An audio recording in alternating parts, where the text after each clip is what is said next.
Hello everyone, welcome back to my channel. आज की video में हम डिस्कस करेंगे important MCQs along with concept of fruit science. So ये जो सेशन है फ्रूट साइंस के एमसीक्यूज़ का, ये बहुत इंपॉर्टेंट है for all agriculture exams as well as for all horticulture exams. ठीक है, तो बहुत सारे एग्जाम्स हैं जैसे IBPS, AE4, EEO, IFFCO, NABARD जो होने वाले हैं। तो उन सारे एग्रीकल्चर एग्जाम्स और अपार्ट फ्रॉम दैट जो जितने भी हॉर्टिकल्चर एग्जाम्स हैं या जितने भी स्टेट एग्जाम्स जहाँ पे एग्रीकल्चर पूछा जाता है, ये वीडियो उन सभी एग्जाम्स को टारगेट करके बनाया गया है। तो वीडियो को पूरा देखें और चैनल पे अगर आप नए हैं, सब्सक्राइब नहीं कराए तो चैनल को सब्सक्राइब करें, वीडियो को लाइक करें। तो वीडियो स्टार्ट करते हैं। यहाँ हम स्टार्ट करते हैं पहले क्वेश्चन से। और ये जो आप क्वेश्चन देख रहे हैं, ये क्वेश्चन मैंने पिछली वीडियो में ही पूछा था। मैंने आपसे पूछा था ये क्वेश्चन और मैंने आपको बोला था कि इसका राइट आंसर जो है आप कमेंट करें।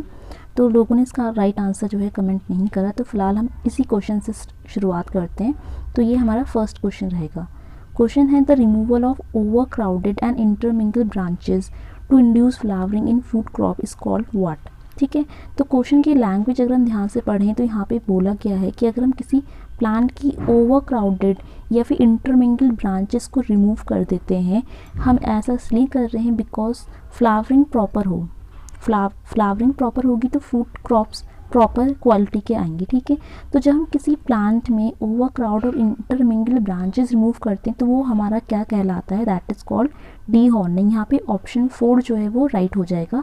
इस क्वेश्चन का सही आंसर है डी हॉर्निंग। ठीक है, आप बिल्कुल कंफ्यूज नहीं होइएगा डी हॉर्निंग से, बिल्कुल, क्योंकि डी हॉर्निंग हमें एनिमल साइंस में भी पढ़ते हैं। जो एनिमल हस्बेंड्री होती है उसमें भी हम पढ़ते हैं। उसमें हम क्या करते हैं कि जो एनिमल के हॉर्न्स होते हैं उनको रिमूव करना हम डी हॉर्निंग बोलते हैं, वो भी सही है।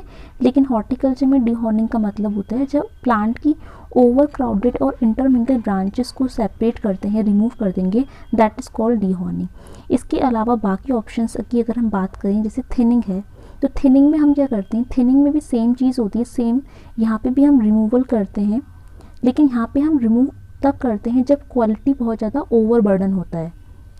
ओवरबर्डन, जो हमारा प्लांट है, ट्री है, अगर वो ओवरबर्डन हो चुका है, यानी उसमें बहुत ज़्यादा एक्स्ट्रा फ्लावर आ चुके हैं, एक्स्ट्रा फ्लावर बर्ड हैं या फ्रूट क्रॉप्स आ रहे हैं, जो वो भी स्मॉल साइज़ की।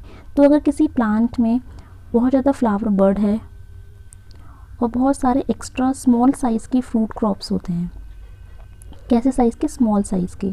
ठीक है, तो अगर बहुत छोटे साइज़ के फ्रूट क्रॉप्स होते हैं उस केस में हमको थिनिंग करनी होती है। थिनिंग का मतलब होता है कि जो एक्स्ट्रा फ्लावर बर्ड है या स्मॉल साइज़ की फ्रूट्स हैं उनको हमें रिमूव करना होगा because to obtain high quality fruits. ठीक है, ये कहलाता है थिनिंग। दूसरे ऑप्शन की बात करें, गर्डलिंग क्या होता है, तो गर्डलिंग में हम क्या करते हैं, प्लांट की एक थिन बार्क को हम रिमूव कर देते हैं। प्लांट में एक पतली सी बार्क की लेयर को हम रिमूव करते हैं, that is called girdling. Girdling हम मेनली करते हैं ग्रेप्स में, अंगूर में करते हैं प्रॉपर, ताकि फ्लावरिंग के लिए जो ब्रांचेस निकल रहे हैं वो प्रॉपर तरीके से ब्रांच अराइज हो, इसलिए हम गर्डलिंग करते हैं। इसके अलावा बात करते हैं टॉप वर्किंग, जो हमारा तीसरा ऑप्शन है टॉप वर्किंग। टॉप वर्किंग हम क्या कब करते हैं, तो टॉप वर्किंग हम करते हैं जो ऑलरेडी हमारे इस्टेब्लिश प्लांट होते हैं। ऑलरेडी अगर कोई हमारे पास इस्टेब्लिश प्लांट है, उसकी क्वालिटी को इम्प्रूव करने के लिए जो हम करेंगे that is called top working. और टॉप वर्किंग को हम और भी नाम से जानते हैं, that is it is a part of top budding. इसको हम टॉप बडिंग भी बोलते हैं। ठीक है, और टॉप ग्राफ्टिंग भी बोलते हैं। ठीक है, तो बेसिकली टॉप वर्किंग हम तब करते हैं जब ऑलरेडी हमारा कोई प्लांट इस्टेब्लिश्ड है और उसकी हमको क्वालिटी इंप्रूव करनी होती है with the help of some desirable varieties या डिज़ायरेबल कल्टीवर, तो वो कहलाता है टॉप वर्किंग। तो फिलहाल इस क्वेश्चन का जो राइट आंसर था वो था D horning, that is removal of over crowd और इंटरमिंगल ब्रांचेस। ठीक है, अब आते हैं अपने नेक्स्ट क्वेश्चन की तरफ। नेक्स्ट क्वेश्चन है which is not correct match. 4 options में से कौन सा मैच करेक्ट नहीं है। पहला ऑप्शन है हमारा banana, Musa balbisiana. Next persimmon, Diospyros kaki. Third date palm, Artocarpus heterophylla. Fourth kiwi, Actinidia deliciosa. तो यहाँ पे जो है ये हमारे क्रॉप्स, जो हमारे फ्रूट क्रॉप्स हैं, एक साइड हमारे फ्रूट क्रॉप्स के नाम है और एक तरफ है उनका साइंटिफिक नाम। ठीक है, तो यहाँ पे करेक्ट मैच कौन नहीं है, नॉट पूछे है क्वेश्चन, ध्यान से देखो, नॉट का यहाँ पे आंसर आपको बताना है कि कौन करेक्ट मैच नहीं है। तो वन बाय वन हम सारे ऑप्शन को देखेंगे, starting with the first one. First option is banana Musa balbisiana. This option is correct because banana का साइंटिफिक नेम मूसा बल्बिसियाना बिल्कुल सही है. नेक्स्ट है persimmon Diospyros kaki, it is also correct. Third है date palm Artocarpus heterophylla, this is not correct. Date palm का जो scientific name है वो एट्रोकार्पस हेट्रोफाइला नहीं है. कीवी है एक्टिनिडिया डेलिशियोसा, दिस इज राइट. तो क्वेश्चन पूछा गया था which is not correct match, that is option 3 is right here because date palm is not Atrocarpus heterophyllus. क्योंकि जो Atrocarpus heterophyllus का नाम लिखा है, this is the scientific name of jackfruit. कटहल जो होता है ये जैकफ्रूट का साइंटिफिक नेम है. अगर हम बात करें डेट पाम, तो डेट पाम का साइंटिफिक नेम होता है फियोनिक्स डेक्टाइलीफेरा. फियोनिक्स डेक्टाइलीफेरा. ओके, तो ये यहाँ पे जो हमारा राइट आंसर होगा कि नॉट करेक्ट है, दैट इज डेट पाम. तो डेट पाम का साइंटिफिक नेम होता है डेक्टाइलिस फियोनिक्स डेक्टाइलीफेरा, और आर्टोकार्पस हेट्रोफाइलस जो है वो हमारे जैकफ्रूट का साइंटिफिक नेम है. और बाकी जो ऑप्शंस हैं वो सब सही हैं, यानी बनाना का साइंटिफिक नेम है Musa balbisiana, very it is right. And family की बात करें तो मूसा से याद रखना है म्यूजेसी फैमिली को बिलोंग करता है. और बनाना का जो फ्रूट टाइप है दैट इज़ बेरी. नेक्स्ट है persimmon, scientific name Diospyros kaki, it is correct. Family की बात करें तो पर्सिमन की फैमिली होती है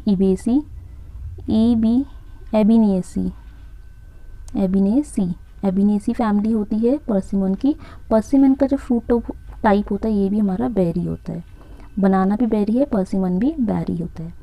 ठीक है. डेट पाम की बात करें तो डेट पाम की जो फैमिली है date palm that is Phoenix dactylifera, इसकी फैमिली है एरिएसी या फिर पामेसी. ठीक है, that is date palm. Date palm का फ्रूट टाइप कैसा होता है, तो डेट पाम का फ्रूट टाइप होता है drupe. Date palm is drupe type. Okay. Kiwi की बात करें तो कीवी का साइंटिफिक नेम सही है एक्टिनिडा डेलिशियोसा होता है. कीवी का फैमिली की बात करें तो एक्टिनिडिया से याद रखना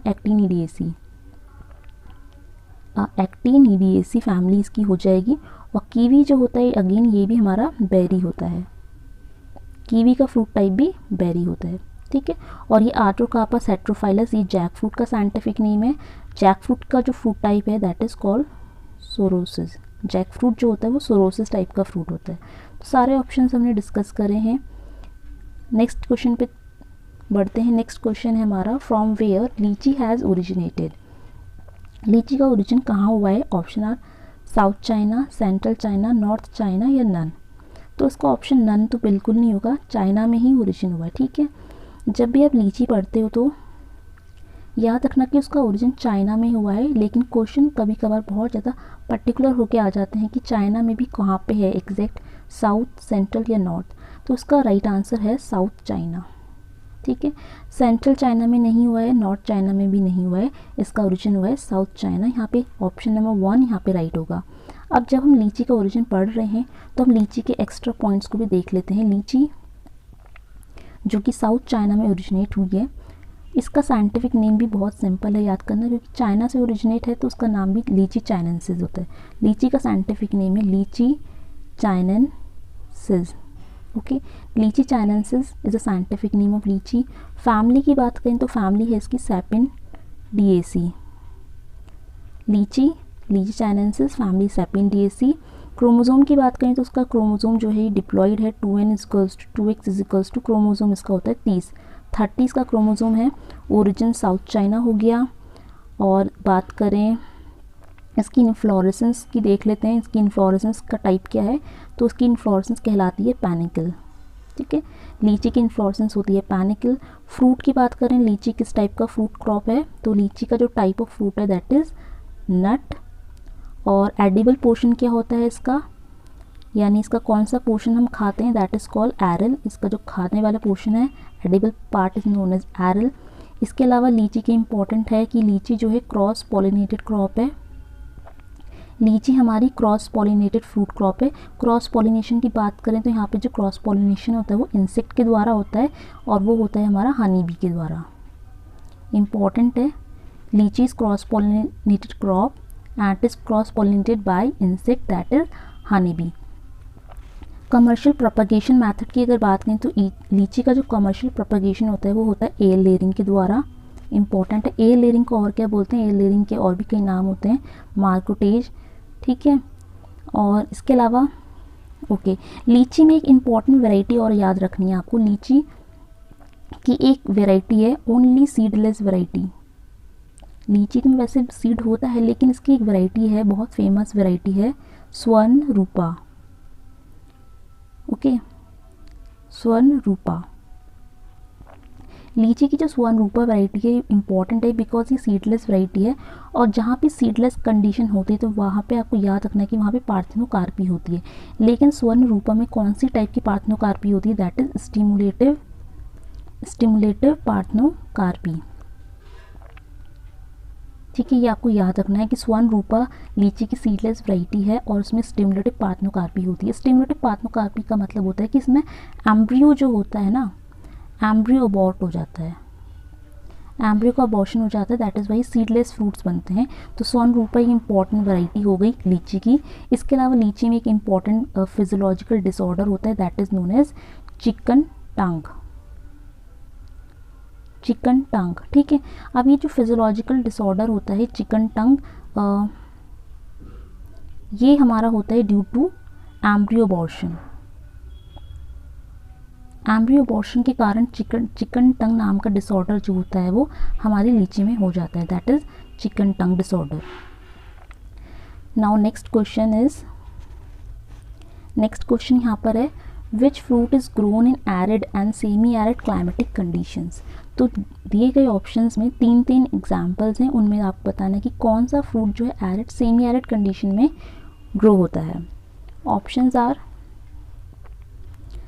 mango, banana, grapes, second apple, pear, walnut, third amla, date palm, fig, fourth mangosteen, litchi, लोकार्ड।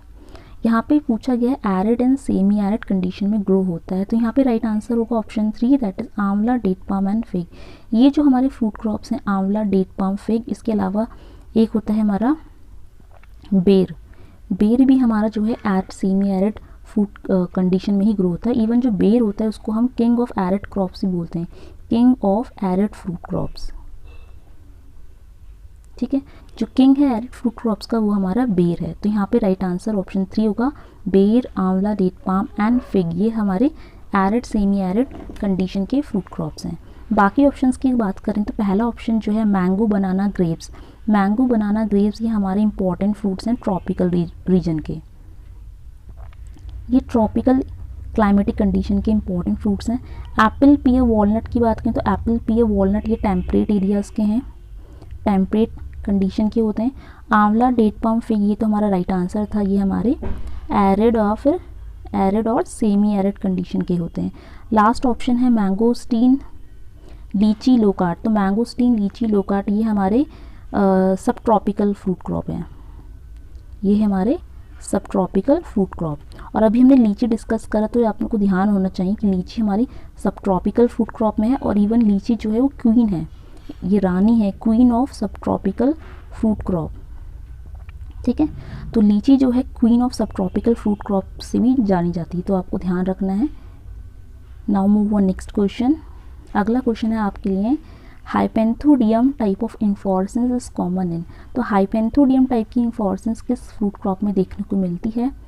ठीक है, तो टाइप ऑफ इन्फ्लोरेसेंस बहुत इंपॉर्टेंट होते हैं फ्रूट क्रॉप्स में, तो आपको याद होने चाहिए सबकी इन्फ्लोरेसेंस क्या होती है। तो वेल यहाँ पे क्वेश्चन है हाइपेंथोडियम किस में होता है। Options are fig, pomegranate, next grapes, litchi, next banana, coconut, next walnut, mulberry. Okay, तो हाइपेंथोडियम इन्फ्लोरेसेंस क्या होता है इसको पहले हम थोड़ा समझ लेते हैं फिगर की हेल्प से, बाद में हम ऑप्शन डिस्कस करेंगे किस में कौन सा इन्फ्लोरेसेंस होता है। तो यहाँ पे जो हाइपेंथोडियम इन्फ्लोरेसेंस होती है, फिगर थोड़ी सी ब्लर है बट कोई बात नहीं, यहाँ पे हम समझते हैं। जो हाइपेंथोडियम इन्फ्लोरेसेंस होती है उसमें क्या होता है, ये जो पार्ट होता है ये रिसेप्टिकल लिखा है, ठीक है, दैट इज कॉल्ड रिसेप्टिकल, यानी ये वाला जो पार्ट है आउटर वाला पोर्शन, ये येलो कलर जो है ये रिसेप्टिकल है। ठीक है। बट मेन यहाँ पे इसके अंदर का जो पार्ट होता है वो इम्पॉर्टेंट है। यहाँ पे क्या होता है कि जो इन्फ्लोरेसेंस होती है उसमें डिफरेंट टाइप्स के फ्लावर्स प्रोड्यूस होते हैं। मेल फ्लावर भी होते हैं, फीमेल फ्लावर भी होते हैं, और एक तीसरा टाइप का भी फ्लावर होता है जो कि स्टेराइल फ्लावर होते हैं, या फिर we can say neutral flowers होते हैं। तो आप देख सकते हो आउटर साइड में जो होते हैं मेल फ्लावर्स लगे होते हैं, और अंदर की साइड होते हैं, ये अंदर वाला जो एरिया है ना, ये यहाँ पे मेल फ्लावर होते हैं, और यहाँ आउटर वाले में फीमेल फ्लावर्स होते हैं, और इन बिटवीन स्टेराइल फ्लावर्स भी मौजूद होते हैं। तो इस तरह का जो इन्फ्लोरेसेंस कहलाता है that is known as hypanthodium type of inflorescence. Okay, तो एक बार अब हम क्वेश्चन की तरफ देखते हैं। तो हाइपेंथोडियम टाइप की इन्फ्लोरेसेंस किस में पाई जाती है, मतलब कि उसमें So now the correct answer of this question is option number first, that is fig and pomegranate। तो हाइपेंथोडियम इन्फ्लोरेसेंस जो प्रेजेंट होती है फिग और पोमीग्रेनेट दोनों में प्रेजेंट होती है। फिग यानी अंजीर और पोमीग्रेनेट यानी अनार, तो इसमें हमारी प्रेजेंट होती है हाइपेंथोडियम टाइप ऑफ इन्फ्लोरेसेंस। ठीक है, बाकी ऑप्शन को वन बाय वन देखते हैं। ग्रेप्स और लीची की बात हो रही है, तो ग्रेप्स और लीची में प्रेजेंट होती है पैनिकल इन्फ्लोरेसेंस। उसके बाद बनाना कोकोनट में प्रेजेंट है स्पैडिक्स। स्पैडिक्स प्रेजेंट होता है बनाना कोकोनट में। बनाना कोकोनट के अलावा एक हमारा होता है एरिका नट होता है, और एक हमारा होता है डेट पाम। इन चारों में हमारे स्पैडिक्स होता है। एरिका नट, डेट पाम, बनाना और कोकोनट, चारों में जो इन्फ्लोरेसेंस है वो कहलाती है स्पैडिक्स। बात करते हैं वॉलनट और मलबेरी की। तो वॉलनट मलबेरी की जो इन्फ्लोरेसेंस है दैट इज कॉल्ड कैटकिन। इसमें प्रेजेंट होती है कैटकिन। तो ये था हमारा हाइपेंथोडियम, किसमें होती है, ये होती है हमारी फिग और पोमीग्रेनेट में। ठीक है, तो हमने हाइपेंथोडियम क्या होता है ये समझा है। ठीक है, बाकी जो इन्फ्लोरेसेंस हैं उसको एक बार उसका भी फिगर हम देख लेते हैं कि बाकी इन्फ्लोरेसेंस में क्या क्या फिगर होती है। जैसे यहाँ पे बात करते हैं ए फिगर जो है, let me change the colour, तो डार्क कलर लेते हैं, रेड कलर। ओके, तो जो फर्स्ट फिगर है ये हमारी है सिंपल रसीम। सिंपल रसीम में क्या होता है कि जो एक सेंट्रल शूट होती है वो ग्रो करती रहती है, और नीचे की साइड से ओल्ड फ्लावर आते हैं और ऊपर की साइड से यंग फ्लावर प्रोड्यूस होते हैं। तो ये होती है हमारी सिंपल रसीम इन्फ्लोरेसेंस। नेक्स्ट जो है ये स्पाइक होता है। बी वाली जो फिगर है ये है हमारी स्पाइक। स्पाइक में क्या होता है कि इस तरह से सेंट्रल शूट में जो सारे फ्लावर्स होते हैं वो सेंट्रल शूट में सेंट्रल वाली पोजीशन से एकदम अटैच्ड होंगे, जॉइंट होते हैं, दैट इज़ कॉल्ड स्पाइक। आपने देखा होगा वीट में बहुत ज़्यादा प्रेजेंट होती है स्पाइक जो होती है वीट में, गेहूं में आपने देखा होगा स्पाइक प्रेजेंट होते हैं। सी वाली जो फिगर है दैट इज़ स्पाइकलेट। ठीक है, स्पाइकलेट इस तरह से अरेंजमेंट होते हैं यहाँ पे फ्लावर का। और डी फिगर जो है, डी फिगर हमारी है दैट इज़ कैटकिन। ओके, ये हमारा है कैटकिन का। कैटकिन में जो इन्फ्लोरेसेंस होती है वो भी सेंट्रल शूट से अरेंज होती है। तो हमारा जो स्पाइक और कैटकिन है मच मोर सिमिलर है, बट डिफरेंस यहाँ पे है कि ये जो लीव्स बर्ड होती हैं उनके ऊपर होता है, और जो कैटकिन है वो लीव बर्ड के नीचे होती है। ये सिसाइल फ्लावर्स यहाँ पे प्रोड्यूस होते हैं। ई वाली जो फिगर है दैट इज़ कॉल्ड स्पैडिक्स। ये अभी मैंने आपको बताया है स्पैडिक्स इस तरह से फ्लावर अरेंजमेंट है, सेंट्रल में ग्रीन पार्ट है, और ये हमारे रेड वन जो है ये आउटर साइड में फ्लावर इस तरह से इंसर्कल्ड होते हैं। स्पैडिक्स किसमें प्रेजेंट होते हैं, बनाना में, कोकोनट में, एरिका नट और डेट पाम में। और ये नेक्स्ट फिगर है पैनिकल की। तो पैनिकल में क्या होता है, एक सेंट्रल शूट जाती है, वहीं से ब्रांचेस अराइज होती हैं, और वो उन ब्रांचेस से अदर हमारी दूसरी ब्रांचेस अराइज होती हैं, उनमें फ्लावर प्रोड्यूस होता है। तो ये हमारा होता है पैनिकल, जो कि किस में प्रेजेंट होता है, ग्रेप्स में, लीची में, मैंगो में भी जो इन्फ्लोरेसेंस है वो पैनिकल कहलाती है। नेक्स्ट ये वाली जो फिगर है दैट इज़ अम्बिल। ठीक है, तो ये हमारी सॉरी नॉट अम्बिल, ये है हमारी कॉरम्ब। ठीक है, कॉरम्ब, CORYMB, कॉरम्ब होता है। ठीक है, कॉरम्ब इस तरह से दिखाई देती है। दैन ये है हमारी नेक्स्ट फिगर आता है हमारा that is known as compound corymb. ठीक है, तो कॉरम्ब है, ये है हमारी कंपाउंड कॉरम्ब। जब स्ट्रेट लाइन में होंगे तो कॉरम्ब, और जब इस तरह से अरेंज होंगे तो मॉडिफाइड या फिर कंपाउंड कॉरम्ब। नेक्स्ट फिगर है ये हमारी है अम्बिल। ये है अम्बिल जो कैरेट में प्रेजेंट होती है, गाजर में जो होता है वो अम्बिल होता है। और लास्ट फिगर है हमारी कंपाउंड अम्बिल। कंपाउंड अम्बिल में क्या होता है कि यहाँ पे क्या था कि एक ब्रांच निकलती है, वहीं पे डिफरेंट ब्रांचेस में फ्लावर आ जाते हैं, लेकिन यहाँ पे जब अलग अलग ब्रांचेस निकलती हैं उनमें से भी ब्रांचेस निकलती हैं, फिर उनमें फ्लावर प्रोड्यूस होती है, हमारी कंपाउंड अम्बिल हो गई। और कंपाउंड अम्बिल प्रेजेंट होती है हमारी कोरिएंडर, जो धनिया होता है कोरिएंडर, कोरिएंडर में जो इन्फ्लोरेसेंस है दैट इज़ कॉल्ड कंपाउंड अम्बिल। और अम्बिल होती है कैरेट में। Now the next question is which of the following feature promotes cross pollination in crops. तो हमारी जो क्रॉप्स होते हैं उसमें क्रॉस पॉलिनेशन के लिए कौन कौन सी फीचर होने चाहिए, या फिर कौन सा ऐसा फीचर जो क्रॉस पॉलिनेशन को प्रमोट करता है। Options are monoecious, dichogamy, heterostyly, all. Here correct answer is option 4 all. यहाँ पे जो हमारा राइट आंसर है वो है ऑल।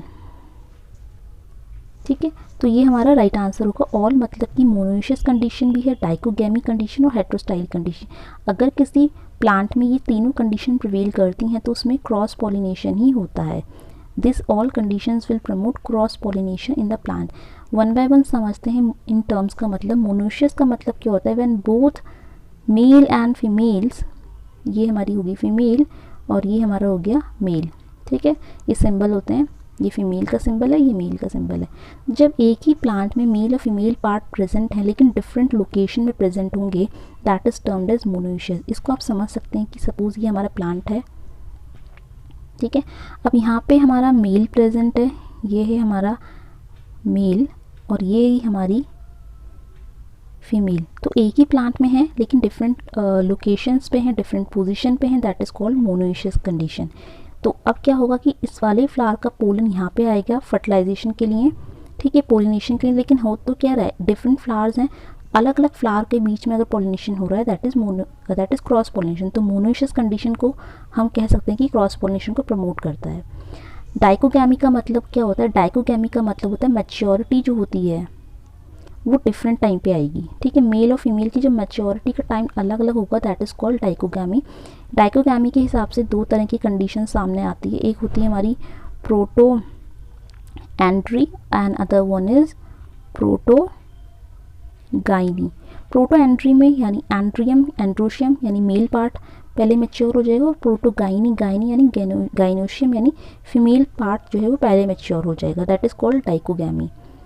इसके अलावा जो हेट्रोस्टाइली है, हेट्रोस्टाइली का नाम से समझ में आ रहा है, हेट्रो का मतलब होता है डिफरेंट और स्टाइली का मतलब होता है स्टाइल। अभी कौन सा स्टाइल है, ये फ्लावर का स्टाइल है।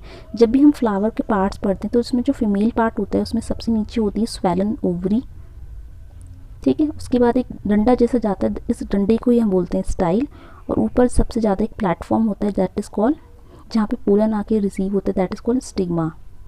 ठीक है, इस स्टिग्मा में ही पोलन रिसीव होते हैं। ये पोलन हो गया, मेल गैमेट्स थे पोलन, वो यहाँ पे आके लैंड करेंगे, फिर पोलन ट्यूब बनेगी। पोलन ट्यूब जो कि स्टाइल के पार करते करते नीचे ओवरी है जो अंदर वो एग सेल्स होते हैं वहाँ पे फ्यूज़ हो जाएंगे। ठीक है, तो ये होती है स्टाइल। हम मेन बात कर रहे हैं स्टाइल की, ये हमारा इंपॉर्टेंट स्टाइल।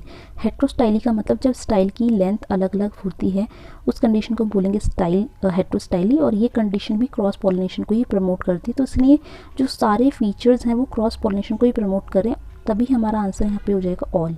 ठीक है, अब बात करते हैं नेक्स्ट क्वेश्चन की। नेक्स्ट क्वेश्चन है आपके लिए sporophytic self incompatibility observed in. तो इम्पॉर्टेंट है स्पोरोफिटिक सेल्फ इनकम्पैटिबिलिटी।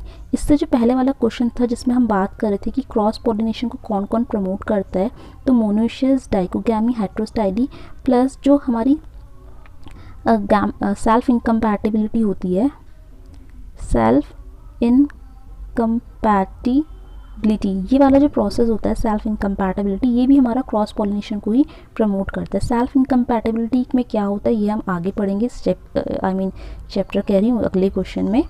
तो नेक्स्ट क्वेश्चन पूछ रहा है कि स्पोरोफिटिक सेल्फ इनकम्पैटिबिलिटी किस में होती है, मैंगो में, आंवला, बोथ 1 and 2 या एप्पल।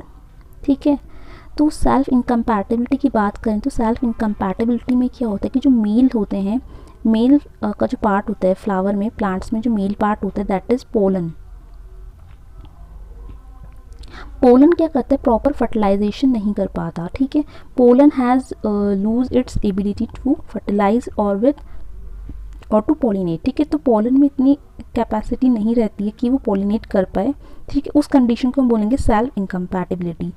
अब सेल्फ इनकम्पैटिबिलिटी की अगर हम बात करें तो सेल्फ इनकम्पैटिबिलिटी भी दो प्रकार की होती हैं।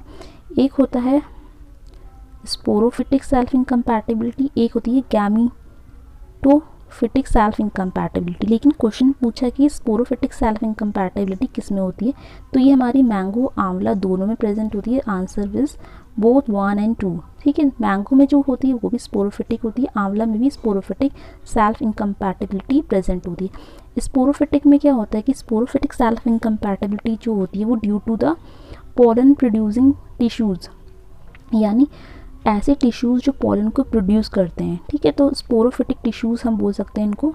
स्पोरोफिटिक टिश्यूज़ जो होते हैं जो पोलन को प्रोड्यूस करते हैं, उनके कारण अगर सेल्फ इनकम्पैटिबिलिटी जनरेट हो रही है, that is called sporophytic self incompatibility. और अगर पोलन की कंडीशन के कारण अगर पोलन या फिर मेल गैमेट, ठीक है, पोलन को ही हम मेल गैमेट बोलते हैं, तो पोलन की वजह से अगर सेल्फ इनकम्पैटिबिलिटी है, that is called gametophytic self incompatibility. Gameto यानी गैमेट्स, गैमेट्स कौन है? पोलन।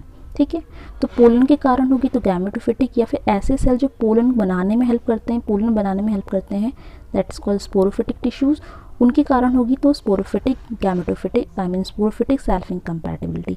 और जो स्पोरोफिटिक सेल्फ इनकम्पैटिबिलिटी होती है मैंगो आंवला दोनों में प्रेजेंट होती है, तो ऑप्शन थर्ड यहाँ पे 1 एंड 2 बोथ हो जाएगा हमारा right answer. Move on next question. The next one is kiwi follows which type of growth pattern। तो कीवी में कौन सा ग्रोथ पैटर्न फॉलो होता है? Single sigmoid, double sigmoid, triple sigmoid या नॉन।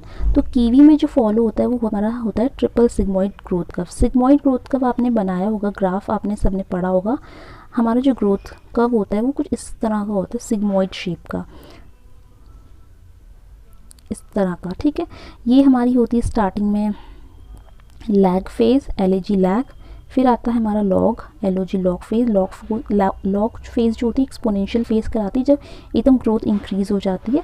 फिर आती है हमारी एकदम से स्टेशनरी फेज, फिर डिक्लाइन फेज, फिर आती है डेथ फेज। इस तरह का ग्राफ बनता है। लेकिन ट्रिपल सिग्मॉइड में ये ग्राफ होता है 3 टाइम्स हो जाता है। ठीक है, तो 3 टाइम हो जाएगा तो that is called triple sigmoid curve. और पूरे हॉर्टिकल्चर क्रॉप्स को उठा के देख लो, पूरे हॉर्टिकल्चर फ्रूट क्रॉप्स में आपको सिर्फ कीवी है, ओनली कीवी ही है जो आपको ट्रिपल सिग्मॉइड में दिखाई देगा। तो ट्रिपल सिग्मॉइड का एक ही एग्जाम्पल है, दैट इज़ कीवी। कीवी में जो ग्रोथ पैटर्न होता है वो कहलाता है ट्रिपल सिग्मॉइड। इसका एग्जाम्पल सिर्फ एक ही है, कीवी। बाकी जो फ्रूट क्रॉप्स आपको दिखते हैं उसमें सिंगल या डबल सिग्मॉइड ग्रोथ कर्व होता है। डबल सिग्मॉइड मेनली हमारे टेम्परेट फ्रूट्स में दिखाई देता है। ठीक है, जितने भी हमारे टेम्परेट फ्रूट्स हैं, टेम्पल लिख दिया गलती से, टेम्परेट, TMPERA टेम्परेट फ्रूट। ठीक है, टेम्परेट फ्रूट्स में मोस्टली हमारा डबल सिग्मॉइड ग्रोथ कर्व आता है जिसमें इस तरह का पैटर्न दिखता है। और सिंगल सिग्मॉइड में हमारा सिंगल कर्व शो होता है, वो हमारा सिंगल सिग्मॉइड है। क्वेश्चन पूछा था कीवी का, तो कीवी में हमारा ट्रिपल सिग्मॉइड होता है। Next question, which compound is responsible for the over ripen flavour of बनाना। जो बनाना होता है उसमें ओवर राइपन फ्लेवर किसकी वजह से आता है? तो बनाना में 3 फ्लेवर्स बहुत इंपॉर्टेंट है। एक जब बनाना अनराइप होता है, और जब राइप होता है, और जब ओवर राइपन हो जाता है। तो क्वेश्चन में ओवर राइपन का पूछा है कि जब केला ज़्यादा ही पक जाता है, ज़रूरत से ज़्यादा ओवर राइपन होता है, वो उस टाइम पे कौन सा कंपाउंड का फ्लेवर रिलीज होता है? ऑप्शंस है हेक्सेनल, यूजीनॉल, आइसोपेंटोनॉल, वैलेंसेंस। ओके, हेक्सेनल की बात करें तो ये हमारा अनराइप कंडीशन में होता है।